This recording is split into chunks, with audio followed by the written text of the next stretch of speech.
Selamat sore saudara-saudara sekalian. Hari ini kembali kami akan melaporkan tentang kinerja data bidang kesehatan yang telah kita himpun selama 24 jam terhitung dari kemarin.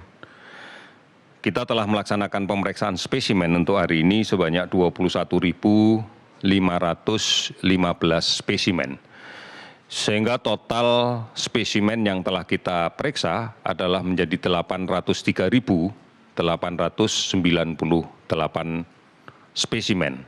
Dari jumlah tersebut kita dapatkan kasus baru konfirmasi COVID-19 sebanyak 1.293 orang, sehingga total menjadi 56.385 orang.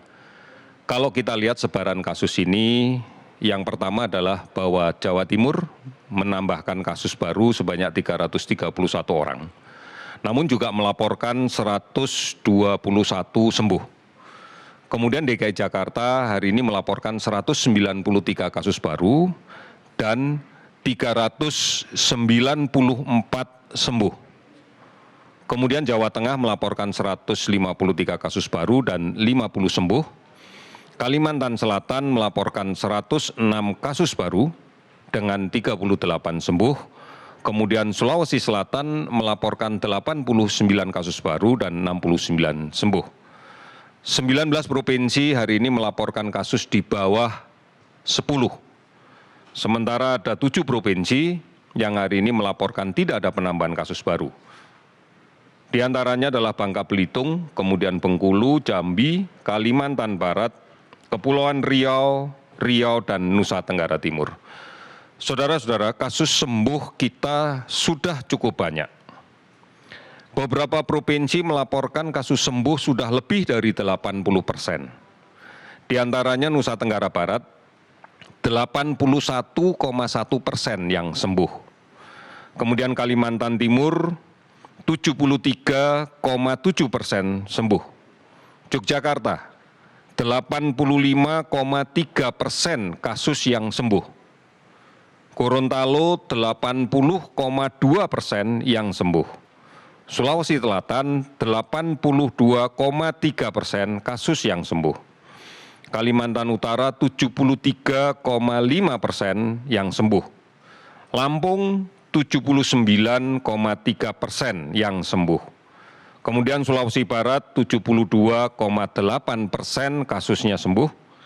Bangka Belitung 86,8% yang sembuh. Bengkulu 71,2% sembuh. Kalimantan Barat 81,9% yang sembuh. Kepulauan Riau 81,6% yang sembuh dan Riau 73,5% yang sembuh.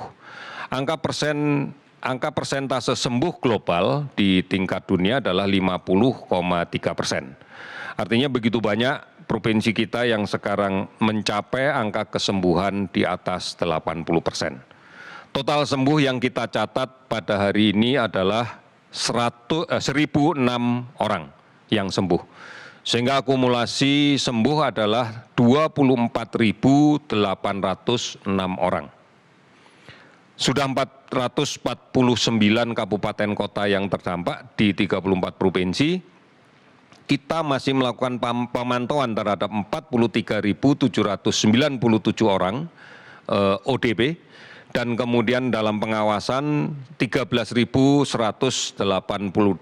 pasien dalam pengawasan. Saudara-saudara, kita maknai bahwa penambahan kasus yang kita identifikasi setiap hari dari hasil pemeriksaan PCR real time atau menggunakan TCM, ini adalah gambaran dari upaya masif kita untuk melakukan pemeriksaan dari screening, dari tracing yang dilaksanakan secara agresif. Dan kemudian penambahan kasus ini tidak dimaknai dengan penambahan penempatan tempat tidur yang ada di rumah sakit. Tingkat hunian rumah sakit kita masih berada di kisaran 60%. Artinya kasus-kasus positif yang kita temukan adalah kasus positif tanpa ada indikasi perawatan di rumah sakit. Artinya kasus ringan atau kasus tanpa gejala yang mengharuskan dilakukan isolasi secara mandiri.